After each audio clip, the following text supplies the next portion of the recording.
All right, here we are today at Ralph Smith's shop in Valrica, Florida. Say hello, Ralph. Hello, how y'all doing?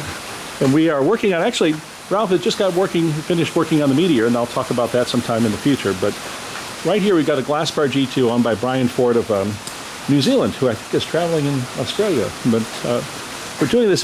This is a car that was acquired some time ago. Brian has been going through this from top to bottom.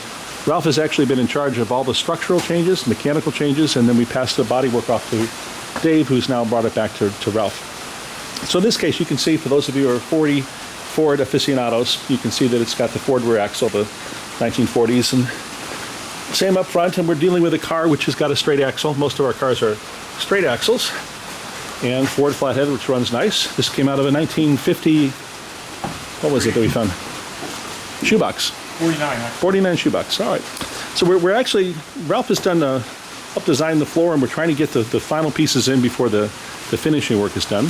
Pedals are in, along with the clutch and brake, along with the steering column. The steering column is going to move a little bit. You see, part of the challenge in some of these cars is that the configuration of how they're built means that you have only limited choices to make. And when you get in this car, and I got in a little bit earlier, you can use the pedals and quite easily, and there's plenty of leg room for me. I'm 6 foot tall. What's interesting, though, is this particular car was built with the drop down in the floor, which we thought would be helpful. It's actually not helpful. It's a pain in the butt. We're probably going to cover it over, at least that's a recommendation. And then put seats flat, and there's plenty of height here, although I think, Ralph, you're thinking about lowering the steering column, right? A little bit. Definitely move it forward to the dash. I don't think Closer. It needs to be lowered. Oh, that's when it does that, it'll be lowered anyway. So It will automatically lower as it goes forward. Gotcha.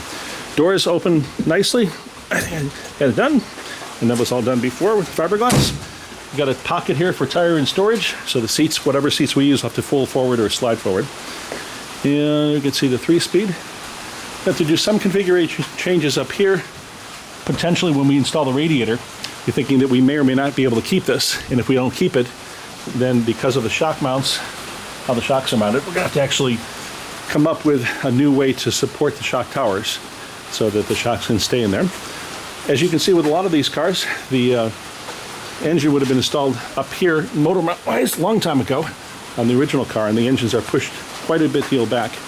In this case, it's actually a pocket that was created to push that engine back beyond the firewall. So the firewall actually has a pocket on this one to get back. We probably could have, in this car, even moved this a little more forward, and it still would have been okay. Create a little more firewall. But it's been put back basically how it was with that pocket, so it was put back as close to a 50-50 weight distribution as possible. Steering, very, very easy to steer. It actually, I was trying to look at the wheels here. It's up in the air anyway, but what we're looking for is kind of play and ease of steering. In this case, Ralph has engineered it very nicely. We've got, the steering is kind of close. You can see, possibly, it's a little bit hard to see how the actual steering column comes out and then comes down to the steering box, which is mounted just in front.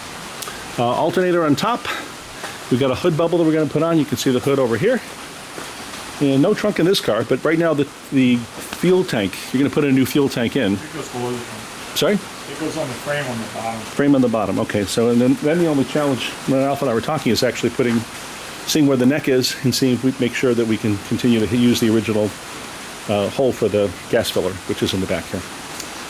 So, not bad. Started this a couple months ago and probably will be done here in the next 60 days, maybe sooner. So, appreciate all the work, Ralph. Thank you very much.